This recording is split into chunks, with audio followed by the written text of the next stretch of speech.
Friends, I'm back with another machine on the Vulnhub, which is DC8. The link will be added into the description section below so that you can download it.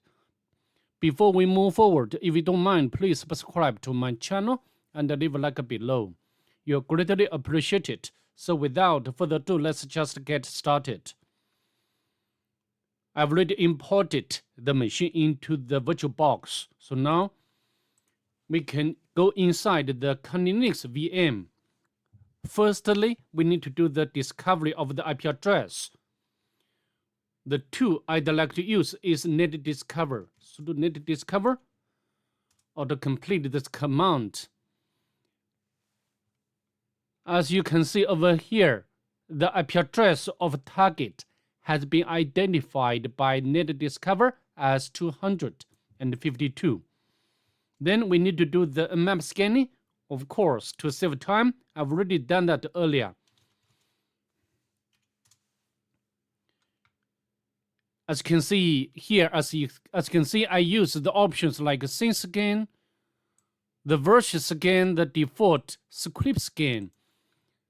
And then I used the option of -P- to do the comprehensive scan. Then use the ON to output the result into this file. The IP address has been changed a bit.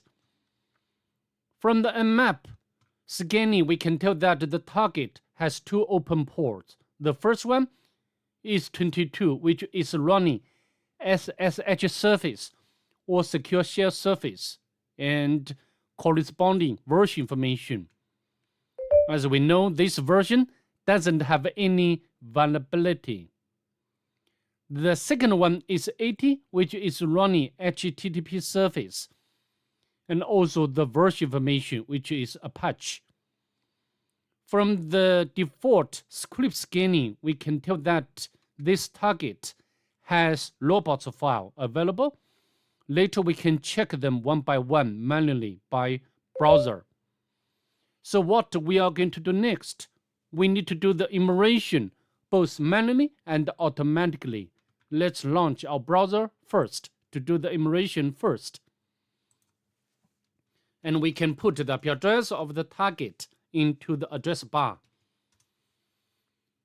As you can see, we got the page back from the target. And very important message, we apologize for any inconvenience, which doesn't mean important. And as usual, we can check the source code of this page, which doesn't reveal anything important as well. Next, we can check whether this site has robots file. Of course, from the map scanning, we have already know that the robots file is existed. And if you have time, you can walk through all of them one by one. For example, from the change log, we can get the version information. And then we can use Google to make some research to see whether there is any vulnerability for this version of CMS, Drupal. And I can tell you, we cannot find any effective exploit for this version of Drupal. To save time, I will not do that now. Next, we can use some tool to do the automatic enumeration. First one is Ligato. You know, Ligato can identify important information like version information, header information, allowed HTTP methods. Also can email out some common files or directories. Of course, this is I think this is wrong result. ASP configure file is accessible. So to save time, I will not wait for this to be user. Of course, we can access the user directory.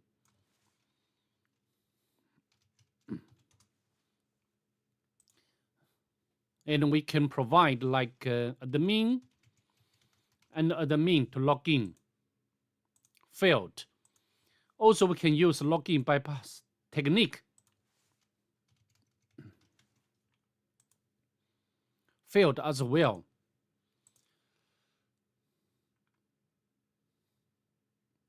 Okay, so that's it. And next, we can use GoBuster to do the directory enumeration.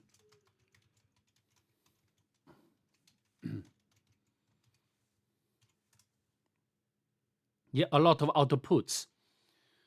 However, from the point of exploitation, nothing important. So I think we need to go back to the browser to take a look at the page and request and response in more detailed way. For example, if we go to the home directory and we click welcome to DC8, as you can see from the pattern, there is one parameter, an ID, and the value is 1. So from the pattern itself, we can deduce that there may be some SQL injection vulnerability. And to test that, how to do? We just copy this URL. This time, we do not need to use Bob Suite to intercept the request and save the request into file, because this URL is very, very simple one.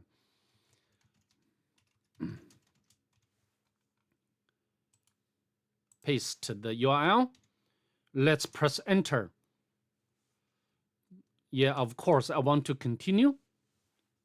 The SQL map has identified the backend DBMS is MySQL. Of course, I want to skip test payloads for other types of DBMS.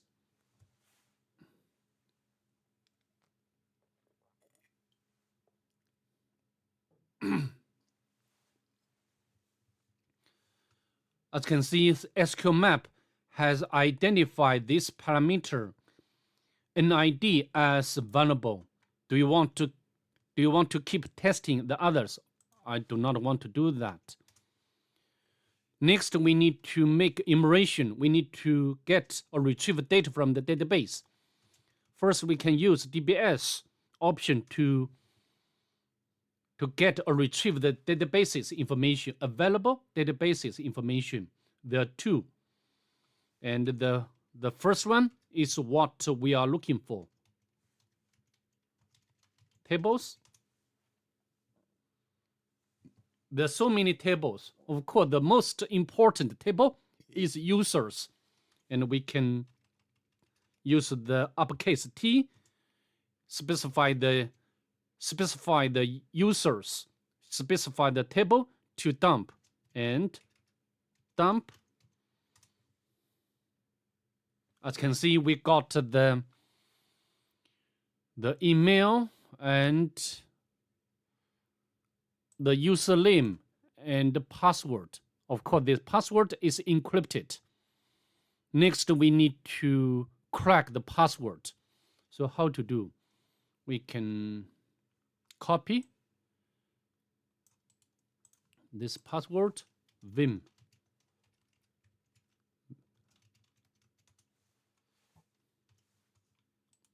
Paste it in here. Next, we can copy the password for this one. For this is the user, John. Let's write and quit. Next, we can use the John the Ripper to do the cracking.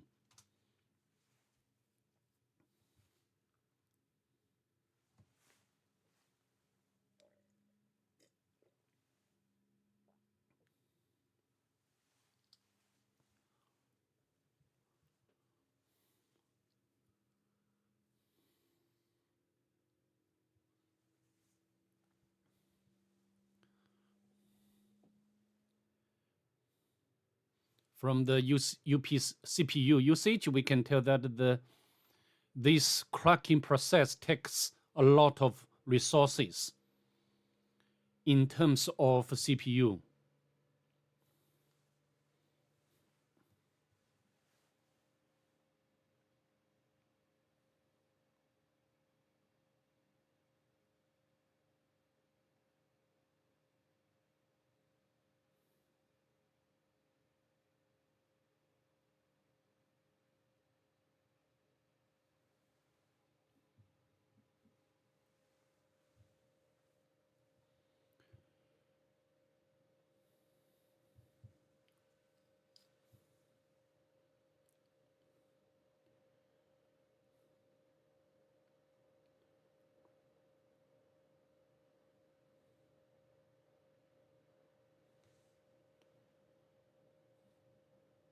if we can retrieve the password, and then we can use the username and password to log in to the Drupal, we have already know that the directory to log in, the directory is users, right?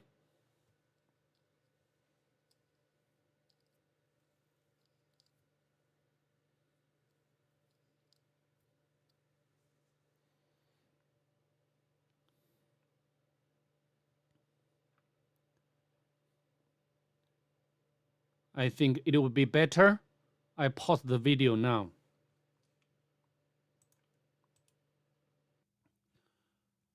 As you can see, the John Reaper has cracked the password for the user John.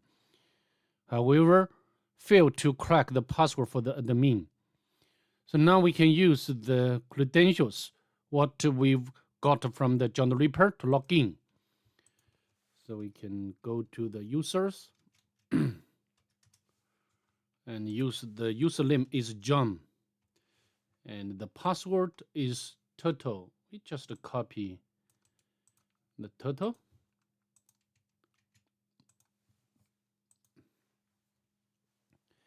As you can see, we are successfully logged in as user John. And next we need to get a reverse shell. We need to find the point where we can exploit, for example, like upload the PHP reverse shell code. So how to do? And we go to the contact us web form and the form settings.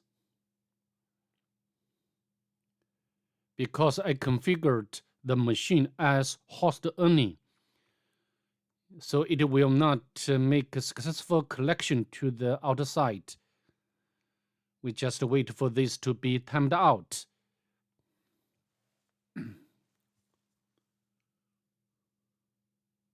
At the same time, we can prepare the reverse shell code. You can get it from the Pentest Monkey website.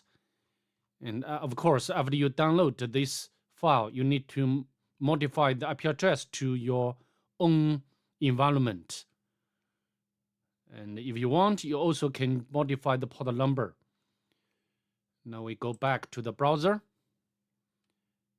As you can see here, we can change the text format to PHP code. And we can copy the entire PHP code.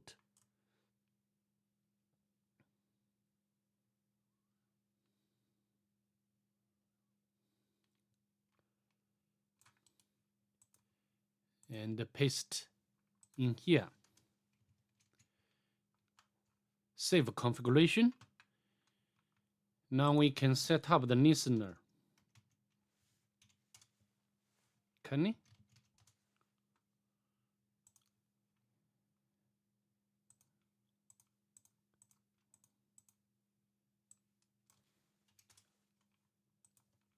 We can put some random message. Submit. As you can see, we got the shell which originated from the target. And next we need to spawn the batch session by running import pty module, pty spawn bin bash. Next we need to do the local immersion to make a lateral movement or make privilege escalation.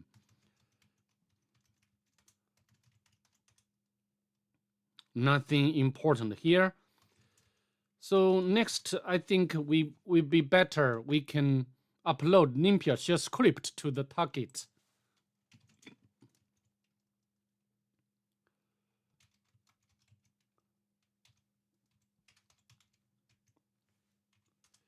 And we can set up the web server locally on the Kali Linux. Now we go back to the target shell. We can use wget utility to upload Nympias. And we can, in order to run this shell script, we need to make it executable. Then we can execute this script. You know, this script is so useful because it can enumerate out some or very numerous information about the target. It's done. And we can scroll up to see whether, yeah, we got some password. However, this password cannot be used for the system.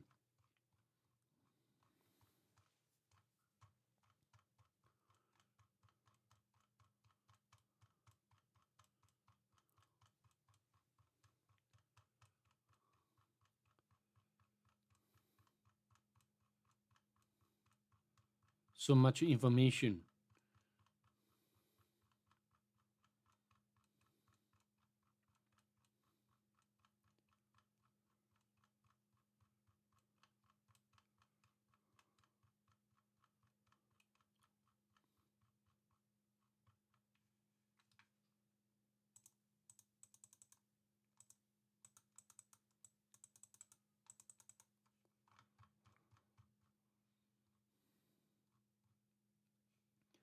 Capabilities information, SUID information. Yeah, this one, you know, caught our attention. EXIM4. Of course, if you're not familiar with this command, we can use Google to make some research.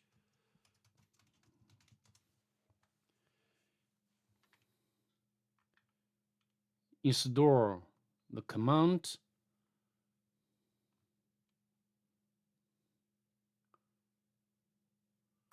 I think this utility is used by the mail service.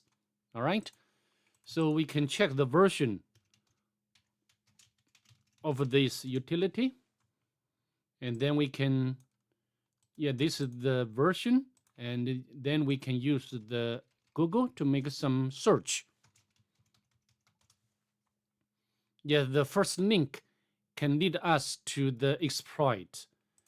I've already opened up this exploit database, and then we can download this code. Of course, this is the shell script we can download to the Kali Linux. I've already done that earlier. Maybe we can rename this file.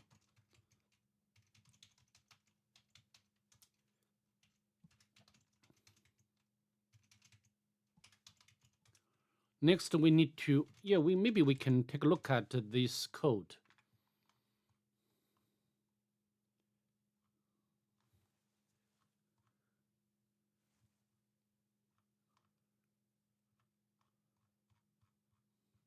And this is usage. We can use the option like set UID or use netcat. Maybe we can use netcat. Okay. However, we need to upload this shell script first.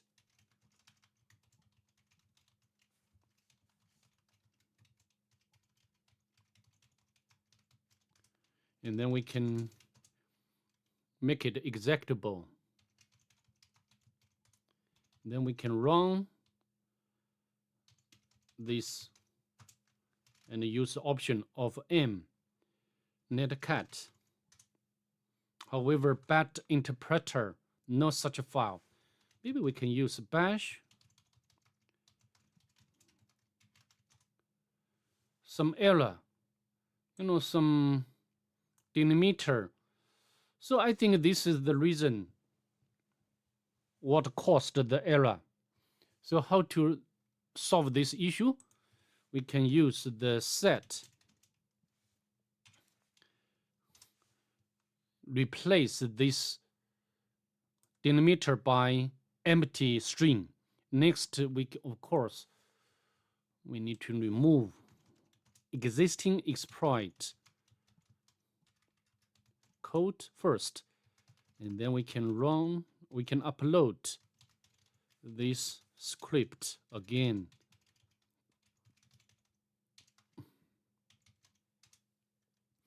Then we can use bash exploit with option of M netcat. Now it's executed properly. Localhost open. Now I think we can run the ID. As you can see, we are root user. Next, we can navigate to root directory, and then we can retrieve the final flag. So that's pretty much it. I'd like to see you in the next one. Bye. Have a nice day.